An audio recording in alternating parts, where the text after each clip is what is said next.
Alright guys, my name is Mike with Mike W Productions. Welcome to Spoiler Alert. Today we're going to spoil Wandavision. I'm going to give you guys a little brief bit of things that I've found throughout the show. Just thought you might have either missed it or might find it interesting. I know a lot of you guys do what I do. You'll watch it once and then you'll go back in and you'll try and look for scene by scene every little thing that you can find. I'm going to go through all of the episodes up to the one that we are on right now. I believe that's episode 7. So if you have not seen episode 7, um, go ahead and finish that and then come back and watch this because there will be, of course, as the title says, spoilers. So here we go. The first episode, the biggest thing that I noticed in the first episode was this dinner scene with Mr. and Mrs. Hart. The whole episode is Wanda and Vision, they got married, they're coming into New Town, and they see on their calendar, they don't know why there's this why there's this heart on the calendar. It's just a little drawing of a heart. And we find out that this character on the right here, who has his hand up, is Mr. Hart, and he's supposed to be coming to dinner. During this scene specifically, if you notice, while he's basically interrogating Wanda about where they come from and what they're doing there, you'll see that Wanda, instead of paying attention to him getting angry, pay attention to Wanda. Because what's going to happen is you'll see her blink. Now, in the first episode, this happens again in another episode, and it's more apparent. And then it stops because I think that Wanda is doing it subconsciously. So, but watch her face, she'll blink, and then Mr. Hart over here with the glasses on will start to choke on his food. And I think she's doing that subconsciously because she doesn't like the interrogation that's breaking her kind of thought bubble of, I want this reality to be real.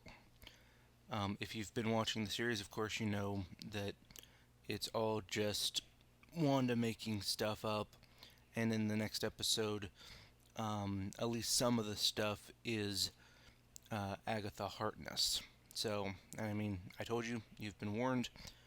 If that's a big spoiler for you, well, you were warned. So, next up is this little scene here. If you look in the middle of the screen here, and this is why I cropped it this way, in the second episode, Vision is moving through walls and dropping through the floor, and here in between the floors you can see kind of bones, and then you see this little figurehead here with these little cuffs, and I think that is Master Pandemonium.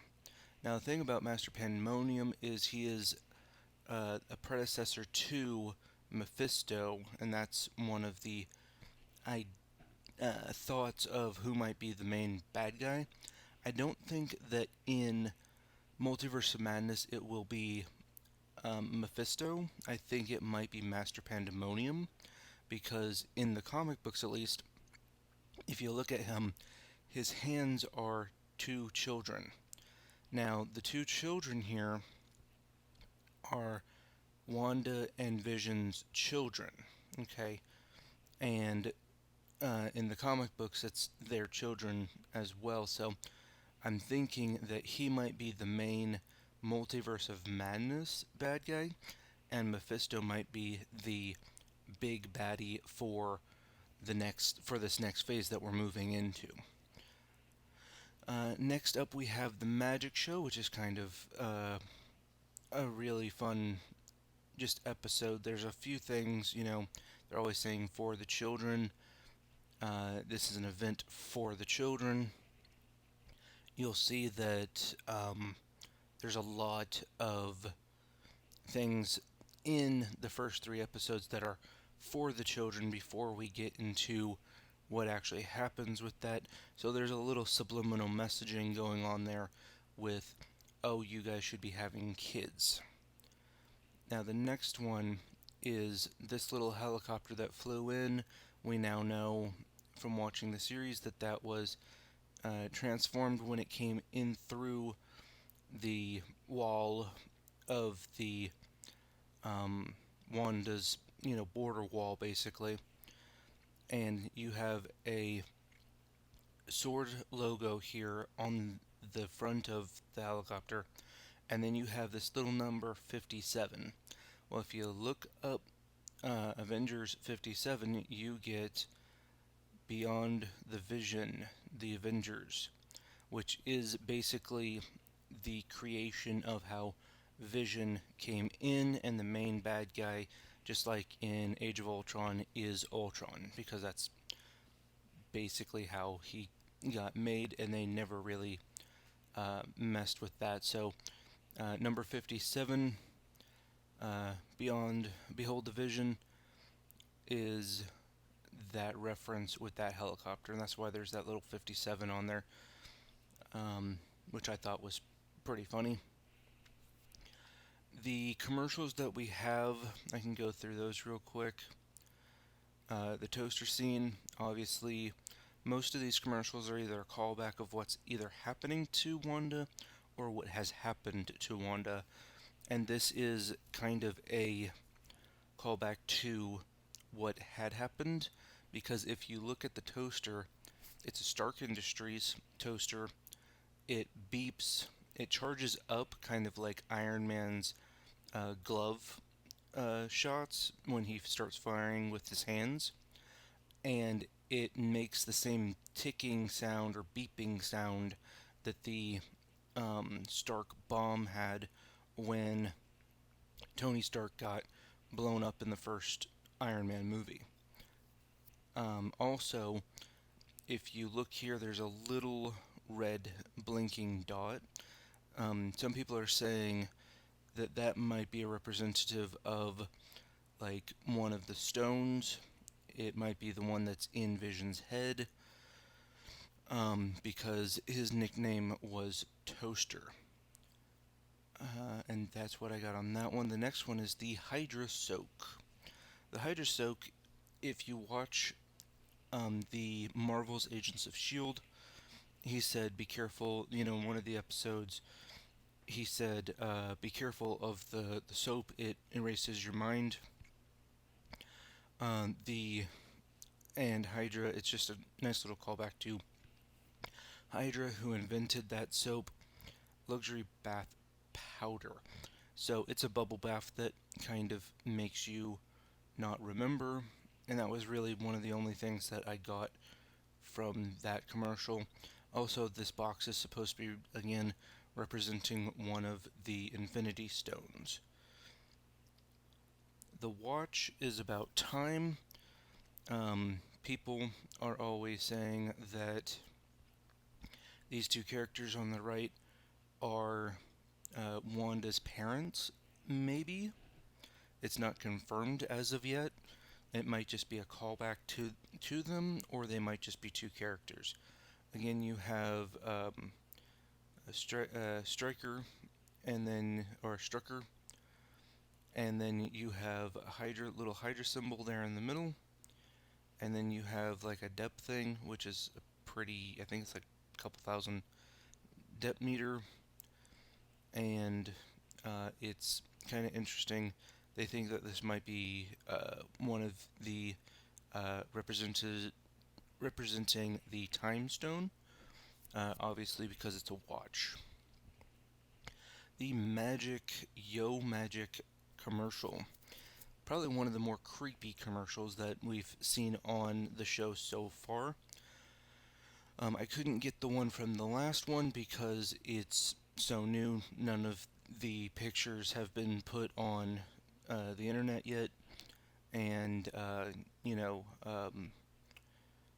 Disney Plus frowns upon you and actually blocks you from taking screenshots on your computer, so I wasn't able to get that, but these ones were screenshot, and what you have here is the shark giving this kid a yo magic thing, yogurt cup, and he's saying, you know, something about draining the magic, and the representation here is basically like the kids focus so much on opening the magic that he actually dies because he's not able to open it and find other sources of food, even though there's a crab sitting right next to him, and it looked like he already ate a fish, but after getting this, he's focusing so much on unopening or unleashing this magic that he basically dies of starvation. And it's also a representation of maybe Mephisto or Pandemonium draining Wanda's powers. The next one is Rambeau. She's an interesting character, especially in the newest episodes. Episode 7, we find out more about her. She's supposed to be getting superpowers, crossing in and out of the Wandavision force field, basically, has been altering her genetic code, her blood, and probably her more deeply genetic code. And the next one, and the one that we just had, she does basically the superhero fall. If you watch Daredevil, not Daredevil, Deadpool. If you watch Deadpool, you'll see the superhero fall where they jump down and hit the ground, but they don't like die or get hurt. She kind of does that when Wanda's booting her. The clothes that she's wearing are transformed, so everything that goes in to through the force field into the Wandavision world is changed, but not different from what it was before. So she was wearing a bulletproof vest. She went into the Wandavision world, and it changed the clothes, but the clothes still stayed bulletproof, which is a representation that she's just altering the things, not really changing them altogether. Now, we have, in one of the episodes, we have the babies, Tommy and Billy, and these are going to be, the idea is that Mephisto, that these guys were created with a part of Mephisto's soul, and Mephisto kidnaps them and then eventually gives them to Pandemonium, and that's why I think that Pandemonium might be the Multiverse of Madness's version bad guy, but not the overall bad guy. Mephisto might be the overall phase bad guy. In the next episode, the kids age up. They actually aged up twice because they were, in the last episode, they actually aged up into 2 little kids, and then they found this dog, and the dad said, oh, you can't have them until you're 10, so they aged up to the age of 10 because they wanted to be able to keep the dog. And that brings us to one of the funner episodes that I like is the Halloween episode, and we're going to talk about the one and only Agnes. The reason why I waited until to give her her own little spot is because if you've seen the last episode, you know that she is a very important character. She's always popped up when things are needed, or whenever Wanda needs a distraction or needs someone to come and block someone from telling her what to do. In the first episode, she came in and Wanda was trying to figure out what to cook, and she just so happened to have a fully cooked meal ready to go. Well, not fully cooked, but she had everything to prepare the meal ready to go for Wanda. She wanted to stick around and help her in one of the episodes, Vision starts wondering if she should hold the babies. She kind of breaks character and says, "Oh, should I take that? Should I take that again?" And Wanda's like, "What?" And so she kind of breaks character there. I don't know if she meant to do that, if she's trying to pull Wanda out enough to make it where she's knows that she's in this fake world and that she's doing most of it. Also, at the end of the episode of this last episode, we find out that this is Agatha Harkness with Agnes, Agatha Harkness, Agnes. It's kind of a play on combining those two words. We find out that most of the people in this world are real people. She never really had a bio on who she was in the real world. She had no driver's license. But when you watch the end of this last episode, you find out that Agnes controls it all. And these scenes where she's talking to Vision, she's like doing her makeup and just basically ignoring him, but she cast a spell on him, so he thinks that she's just like scared and paying attention to him when she's actually like just doing what she wants. And she wanted him to go out because I think she wants that world to be expanded more on. And in this last episode, she kidnaps Tommy and Billy, which I think is going to go to Mephisto, but Mephisto is going to go to Master Pandemonium because he gets his hands from Mephisto, which are the two kids. Which is weird. It'll make him a weird bad guy, but I think that's the way that this is going. We'll have to watch the next few episodes. I think there are 7. We're on 7, 8, 9. There's 2 more left, and they're supposed to be about an hour. And that's pretty. Those are pretty long episodes. I don't get why they have these 10-minute credits for like 10 minutes of the show, which knocks them down to like being only like a 20-minute show when they should be at least 22 minutes, and it just kind of cuts out. I don't like that, but that's just my opinion. The next thing that I noticed was the Malcolm in the Middle episode. If you've watched Malcolm in the Middle in the early 2000s, you will get this 100%. You'll be like, this is definitely Malcolm in the Middle. You have Vision getting mad, you have the mom getting mad. If you watch the opening intro to Malcolm in the Middle, you'll get this whole thing, including the breaking the fourth wall. And it's kind of funny because the only person that doesn't see him breaking that does notice that he's breaking the fourth wall is Quicksilver, who I don't believe is Quicksilver. I think he might be either a Mephisto or he might be Master Pandemonium in disguise. But he notices that this kid is talking to us, not playing this game, and he's breaking the fourth wall. He's kind of like, oh, okay, you're doing that. You're kind of weird, kid. There's also this thing, why Gamora? More so why hexagons, but why Gamora? That's from little throwback to Guardians of the Galaxy. And the question is, why are these hexagons all over the place, especially with Sword?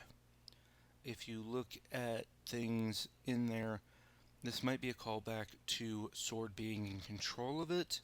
They might be doing some stuff with Wanda and trying to control her. We know that the interim acting head of Sword is kind of a bad guy. We don't know exactly what his game is, but in a couple of scenes I will get to what I have found Sword has been playing in. The next one is, of course, Piedra is back.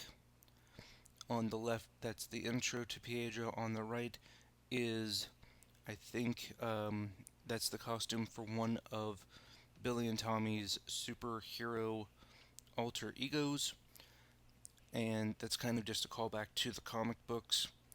There's a lot of little callbacks to the comic books in the series, including the next one. We're going into the Halloween extravaganza, which at the beginning was Malcolm in the Middle. It ran into the Halloween Spectacular. And this one is real fun because you see Wanda and Vision in somewhat their original costumes from the comic books. Wanda is supposed to be a um, a, a witch or I think she said like a fortune teller from her homeland, and Vision is supposed to be a luchador, a wrestler character, and that's why he has the cape and the tights on. So he's supposed to be some kind of luchadorian wrestler, and she's supposed to be one of the local like witches or fortune tellers from her country.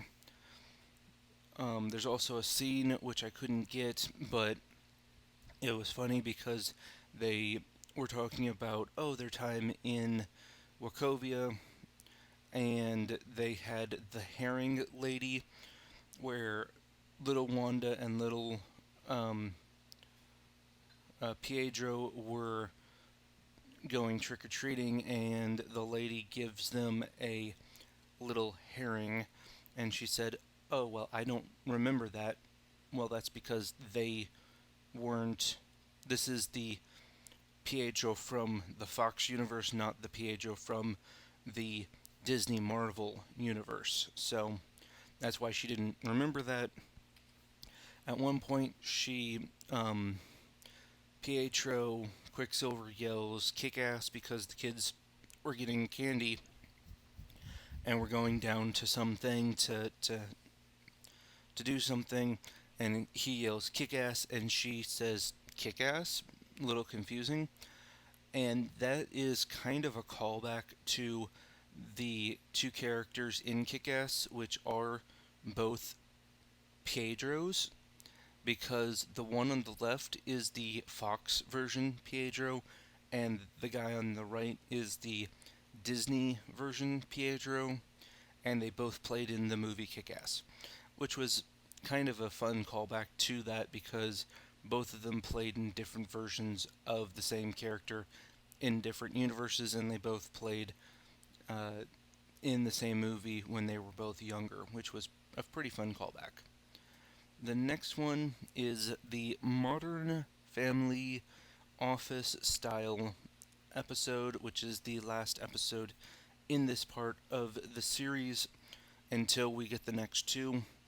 It's the latest, and basically, if you've seen The Office, Modern Family, and a few other shows, the adults start to break the fourth wall, where in Malcolm in the Middle, it's usually just Malcolm who breaks the fourth wall. This one, you have them talking directly to the camera as if they know that they're in some kind of documentary or docudrama, where they kind of sit down, even could be a Big Brother type thing where they sit down and they talk to the camera and they talk to you directly, the audience, about what's going on, and that was kind of a fun callback. There's some scenes where it's very Modern Family, and then there's some scenes that are very officey, where it's kind of you get the callback from some of the characters who, when something dumb happens, they just kind of look at the camera and give you a face. Very Office-esque and very Modern Family, which is just kind of a fun mid 2000s callback, even up to now, because I think Modern Family is still running, but Office The Office ended a while ago, but that was just kind of a fun callback to those old TV shows. And of course, all of the episodes are TV show based. So, of course, it would be Modern Family or The Office as this callback.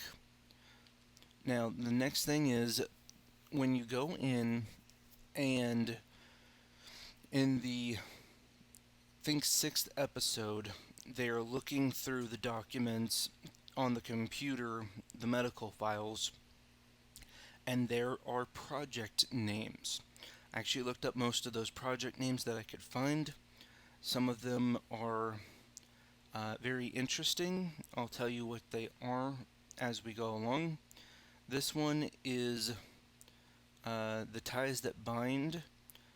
When the elementals reveal to their guests their origins as separate species from humanity, created by millennia age by genetic intervention of space-born celestials. So basically, this is explaining that the elementals, which are going to get a TV series or a movie, I can't remember which, but they're going to get a some kind of show or movie at some point, were born of the Celestials, which are those characters. I believe they are the characters in Guardians of the Galaxy that had the stones and were wiping people out.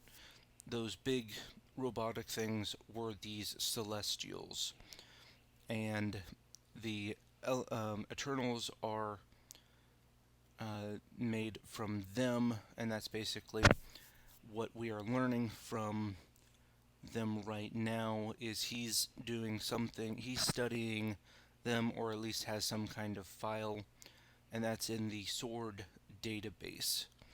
The next thing is Project C4113, which is a callback to um, uh, Avengers 113. That is when he Vision dies in that comic book. So it's just a little callback to that, saying, yeah, he actually died. They have medical records. As you can see, it says medical up there. And it's Project C4113. And there's something in that comic book that they're calling back to. I believe it's the death of Vision, which probably in that file is the autopsy of Vision and what they found him to be. And the next one is this thing where you have Mantis and you have Libra. The introduction of Mantis and Libra. I'm not sure if they're calling them into this universe, but they're at least teasing the idea, because there is a file on those characters in the Sword archives. Now this one is the Mighty Avengers into the Unimind. It's a pretty interesting thought. You have to read the comic book to really know what that's about. I believe it has to do with some mind control and stuff, which is pretty interesting because you can find that there's a lot of things. There was one that I found, and it goes by so quick I couldn't find it again. But there was one where they were using the face plate of Iron Man to basically do mind control, which was kind of an interesting callback to the comic books, and I couldn't find the exact project number, so I couldn't find that one again, but it was kind of interesting to read that they might be using Stark Tech to do mind manipulation. We already know that they are doing AI and nanotechnology as some of their things. So they might be trying to bring back Vision, or they might be trying to bring back a non-psychotic version of Ultron. Hopefully non-psychotic, or they're just trying to make a what Ultron was supposed to be, which was a shield for the rest of the world. Kind of a RoboCop, if you will, but we all know how that went. In the next one, there's Project Armageddon. If you stop on it precisely, you'll see that the name, and this is the Earth 616. I think what's going on, before I start going into this one, is that in the old, in the last movie, in Endgame, Thanos gets his head chopped off, but the younger Thanos comes to the future and gets snapped. Okay? This is going to cause a paradox in the Marvel Universe because Tilda Swinton's version of the Sorceress Supreme was explaining that anything that happens in the future, like let's say the time stones get taken and don't get returned, then there is a splitter or a split off reality from that. Well, Thanos went from the past to the future and died, so therefore he is not able to do all of the things that he was going to do in that version. So we probably switched multiverses to where he did die in the future and never was in the past. I know it's a little timey-wimey, but they might have created a paradox, which they might start explaining. I'm not sure. Sorry.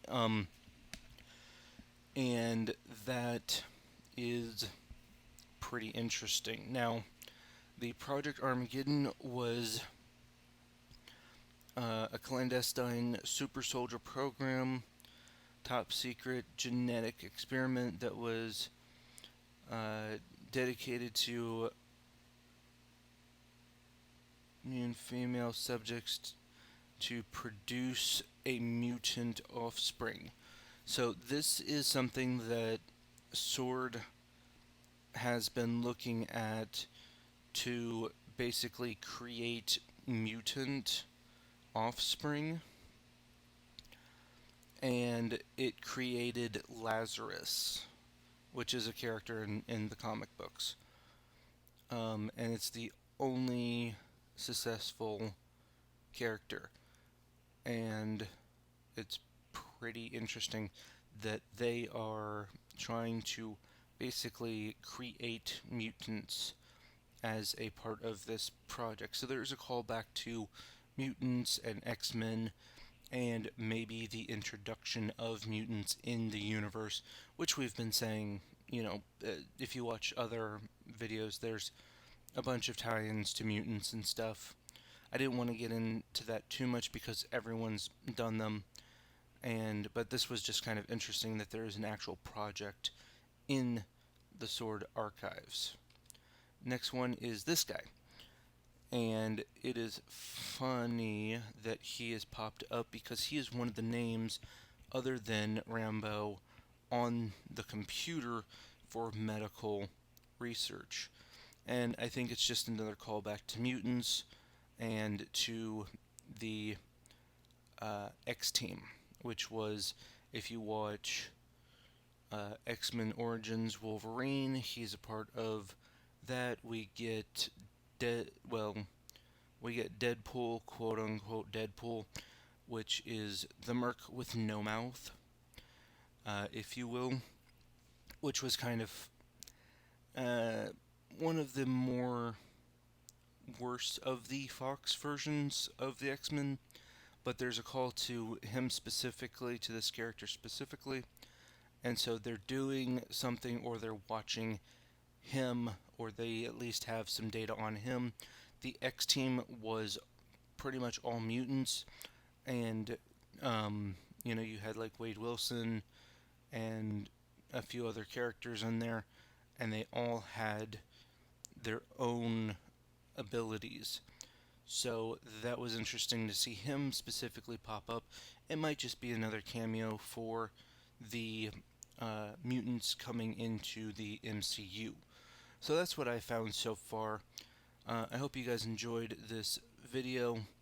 This is spoiler alerts. I will be doing a video on the next Wandavision as it comes out from now until the next 2 or 3 episodes that we have left, and we will knock those out next week. Again, thank you guys for watching. Go ahead and hit that like and subscribe button if you enjoyed this video, and I will see you guys later. Peace.